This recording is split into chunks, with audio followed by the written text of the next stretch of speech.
All right. So the first game or the main game I'm going to talk about to you tonight is Time Wizard for the Atari 8-bit series. And if you've been listening to our previous episode on the Game Club nominations, you have already heard about this game because it was one of my nominations, And but Andy, it didn't make it no, to the Andy final didn't three. like it because it's a Yes. puzzle game. Yeah. Yes, yes. I can imagine. Yeah.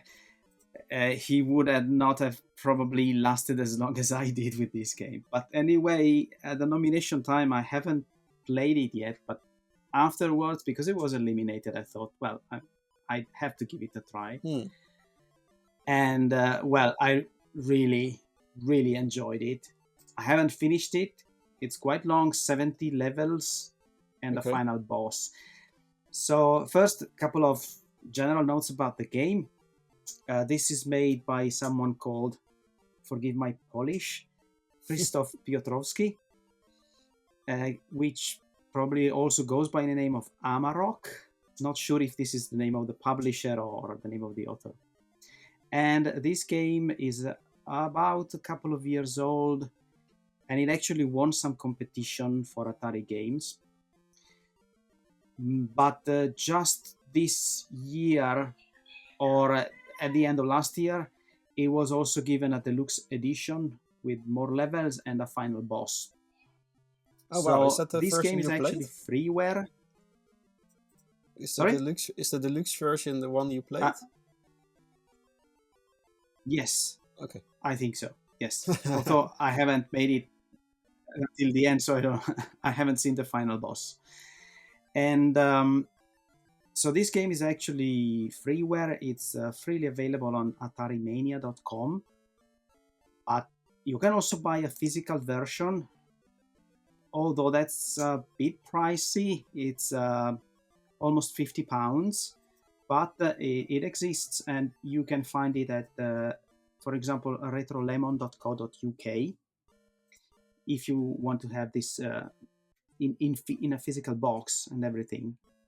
£58. Okay, so in my case, 58, 58 pounds. 48. 50. Okay, all right. Well, okay, right. So anyway, it's kind of pricey, but if you really want the physical edition, it exists at I least. think I think these cartridges, like new cartridges for the Atari XL, are quite rare, and that it's not mass produced, and Mm, that's why it's so expensive. yes, and also I have to say I do not have an Atari of this kind, so I had to completely play it on an emulator in this case. Hmm. But the game looks so promising that I really had to try. And if you are also going to playing on an emulator, I used Altira, and it just worked perfectly out of the box. And it also, well, it all has all the classic emulator stuff, so you can use save games and you can use your gamepad, your favorite gamepad. At least it worked very easily for me. Not Hmm. didn't have to mess around with settings or anything. Okay, so let me talk about the game now. Hmm. So in general, it's a puzzle platformer, and it is entirely based on one key mechanic that is about manipulating time. So you are a time wizard, and you have powers over how time flows. Basically, you control your wizard with the gamepad or joystick. You can do the usual things that you do in a platformer, so you can jump and climb stairs, moving around this screen. The level is bigger than a single screen usually, but not too big. And Okay. then, whenever you need, with the fire button, you can stop the time. And as you keep the fire button pressed, well, when you stop the time, you can see the screen freezing and it goes black and white. And then, moving left and right, you can rewind the time. You basically kind of control the speed of rewinding. So one step to the left and it starts going slowly back in time. More steps to the left and it goes faster if you want to rewind more quickly.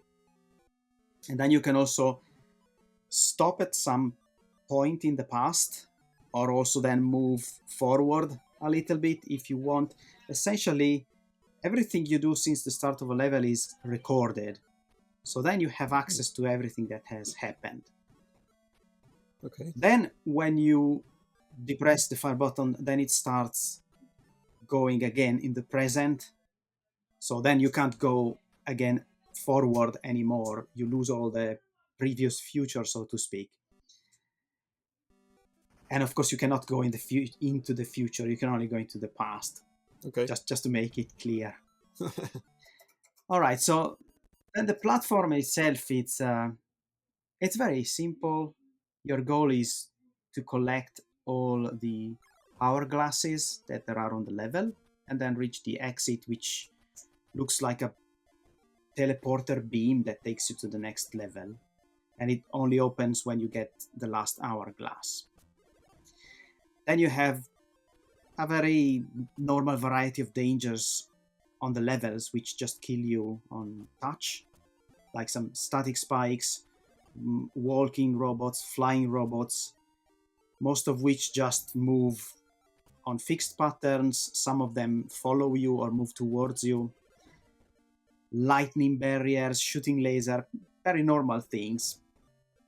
You have some buttons or switches in some levels that may open up some barriers or turn them off so that you can walk towards them.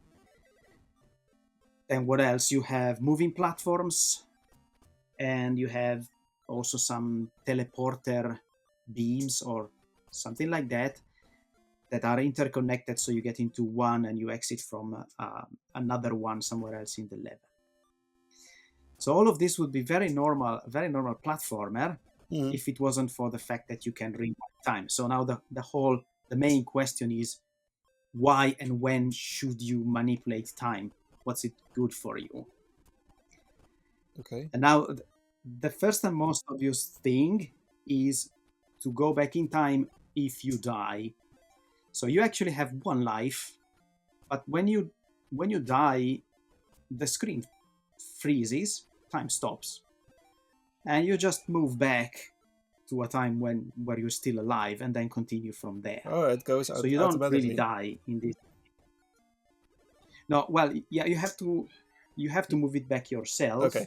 So you have to choose when you want to start, because, well, in some cases, a couple of seconds is enough, but maybe you just found yourself in a very bad situation and want to go a bit further back.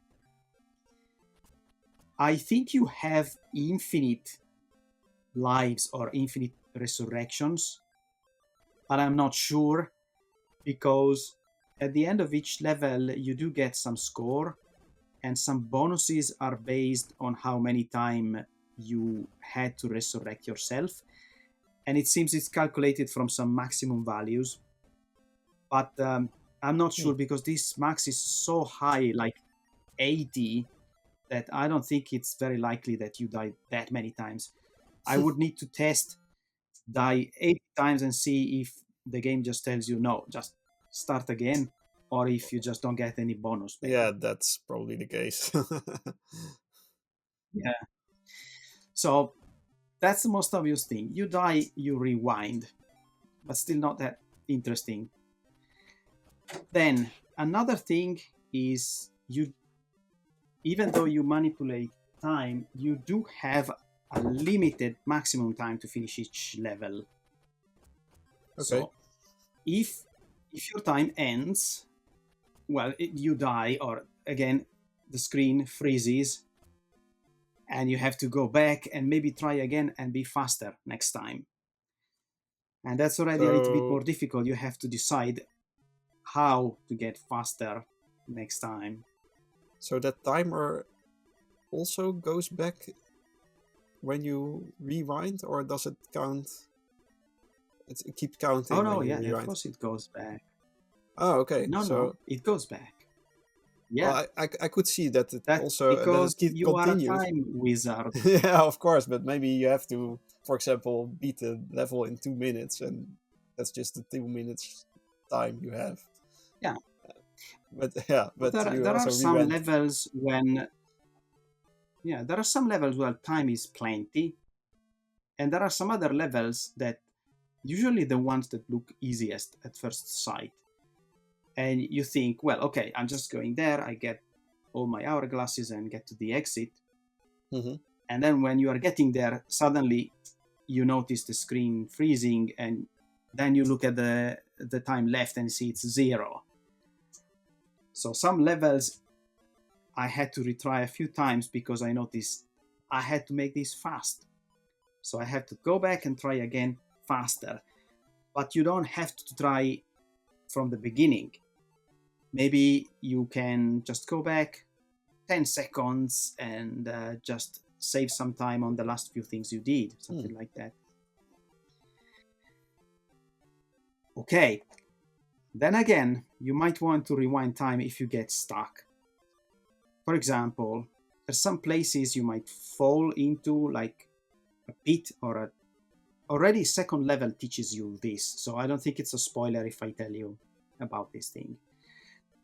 There's some levels where you have to go to some place where you get stuck. And I'll tell you more about that in a minute, but if you anyway go into a pit that it's so deep you can't jump out of, you can rewind the time and you go back to before jumping into the pit. Okay. In some level you have to do it.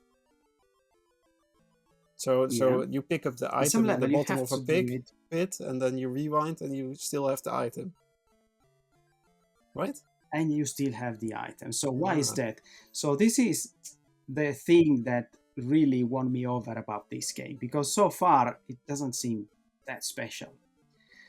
But basically, all the stuff that you encounter in this game, more or less, has a normal version, and sometimes it has a glowing version. Okay. Like it glows a little bit, different color. And everything that glows is time insensitive. So when you stop the time, you don't stop the glowing things. Okay. So those hourglasses that are in seemingly unreachable places, or places you can reach but you can't get out of, are that type of hourglass that if you roll back time, you don't drop them down again to where they were. You pick them up once, you have them. Are there also enemies and this which glow? glowing property? Oh yeah, lots of things can glow. So for example, platforms can glow. So you might be in a level where there's lots of moving platforms and you have to jump from one to the other. And in a normal platform game, you have to time yourself right. But in this game, it might be impossible or seemingly impossible. But then if one of those platforms is glowing, you know that when you stop the time, the non-glowing platforms stand still and the glowing platforms keep moving. So you can wait until they are closer. You can make them closer this way. And there's lots of things like that. Robots and so these moving dangers are the most illuminating examples. Sometimes you think, I can never get past that one. But you can get yourself killed, then stop time, and the monster moves away, and then you rewind just 1 second. You rewind 1 second, and you are on the other side of the monster. So there's lots of levels where you have to think in different ways to get advantage of this time stopping mechanic.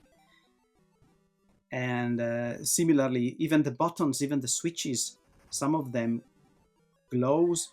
So if you walk on a switch and press the switch and then rewind, you press it again. But if it glows, you don't press it again. So that kind of weird stuff can be complicated, but it really made the game very, very nice to play, in my opinion. Yeah, it reminds me of Braid, but I think you already noticed that on the Game Club episode. You also played Braid, or Yeah. the No, popular no, indie I game? haven't. Oh, yeah, I played through that. That Yeah, is I also I know it's a game I missed back then. it also has a lot of Yeah, I don't know crazy how much, time manipulation how things. similar and how different it is, but I think Braid will probably yeah, be more complicated, even more complicated. But I can tell. But Braid does some really weird stuff. So, but yeah, I can see this mechanic can go far. To yeah, you have to think outside of the box a lot. So yeah, interesting. It looks also looks nice. It's yeah, yeah, definitely outside of the box. it's I definitely also really like the graphical rendition of this game. It's very right. pixelated, but there are some very nice touches. Like I just love the VCR effect when you stop time and you rewind or move forward. It looks like an old VCR with these lines like of noise on the Mm-hmm. screen, and Like you're actually rewinding a music VCR. also is affected. So Oh, nice. yeah, and you also rewind the audio, so you hear the music going backwards and faster. Or there's the small nice touches in the blinking eyes of the character or the beam up effect when you finish a level. Very very well thought out. Yeah. Plus there's Graphically, a little bit more. Yes. graphically, it reminds me of the Game Boy game Donkey Kong '94. It's also it has a little bit like the same fidelity, I guess, of a Game Boy Color game, maybe. Uh, yeah, yeah, it looks like a game with all those yeah those simple backgrounds and yeah, I don't know. It looks great, but I don't know what the capability of an Atari XL is. I never played or seen one in my life, I guess. Yeah, I'm not really familiar with the hardware either, but I would say that the game probably is on par with Commodore 64 games. Hmm. 70 levels are quite many, and it's gonna take anyway at least a few hours to finish it all. I don't remember if I made it to level 40 something like that in a few hours. Oh, So, hours! but Oh, maybe wow. someone very good at it. Yeah, yeah, I Okay, did play a few hours to get there. okay, so it's quite a long game. Well, that's nice. I thought we brought the tiny games, but if you'd say hours, then then there's quite a lot Yeah, there. I think it's tiny in concept. Hmm. Really, it's one mechanic that, but it really stands out. And all these, there were levels where I had to like review my tactic because of something I didn't notice, and more than one level made me think, no, it's not possible. But of course, it is possible. You just have to think something else outside the box to get there. So for me, it was really fun, and I recommend it to anyone who wants to, well, think when they play. Hmm. Yeah, looks But good. yeah, Yeah, that's my recommendation for this week. nice. Well, then I'll continue with my game, I guess. It's also